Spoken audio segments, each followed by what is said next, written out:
Suportado ng ilang miyembro ng ASEAN ang posisyon ng Pilipinas sa West Philippine Sea, pati ang panawagan ni Pangulong Bongbong Marcos na madaliin ang paglabas ng isang epektibong Code of Conduct sa South China Sea. At live mula sa Jakarta, Indonesia, may unang balita. Kasama natin si Ivan Mayrina. Ivan, mukha bang maisusulong o uusad ang isang legally binding Code of Conduct ngayon dyan sa ASEAN Summit? Maris, yung tungkol dun sa legally binding na Code of Conduct, mukhang malayo pa tayo dyan. Pero sa inilabas nga na chairman statement kagabi, ay suportado ng mga ASEAN member states ang posisyon ng Pilipinas sa maraming aspeto sa usapin ng West Philippine Sea o South China Sea. Kasunod ito ng pagpapahayag ng pagkabahala sa mga mapanghamong aksyon, sa mga agresibong aksyon at sa mga reclamation at gayon din sa pinsala sa marine environment sa rehiyon. Sinuportahan dito panawagang umiwas ang lahat sa mga aksyong makapagpapalala sa tensyon sa West Philippine Sea at gayon din sa mapayapang pagresolba sa sigalot. Sinuportahan din ang panawagang madaliin ang paglalabas sa isang effective Code of Conduct sa South China Sea. Pero sa pahayag ni Chinese Premier Li Qiang sa ASEAN-China Summit, inanindigan ng China Maris na sumusunod daw sila sa batas. We seek common ground while setting aside differences, properly handle disagreements through dialogue and consultation.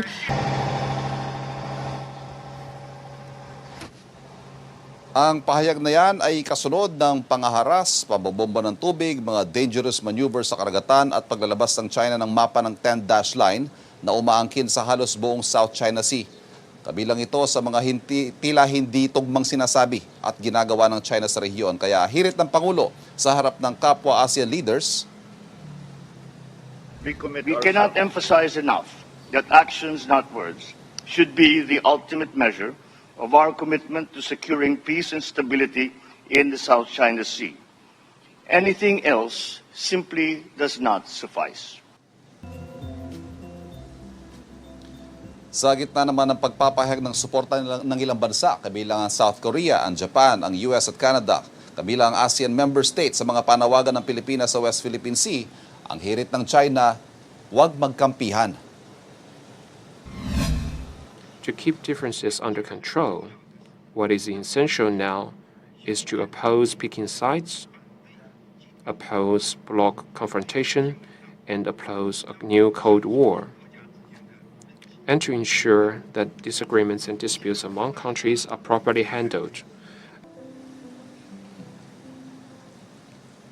Samantala, sa ikatlo at huling araw ng summit, nakaschedule ang ASEAN at Australia Summit at ASEAN-UN.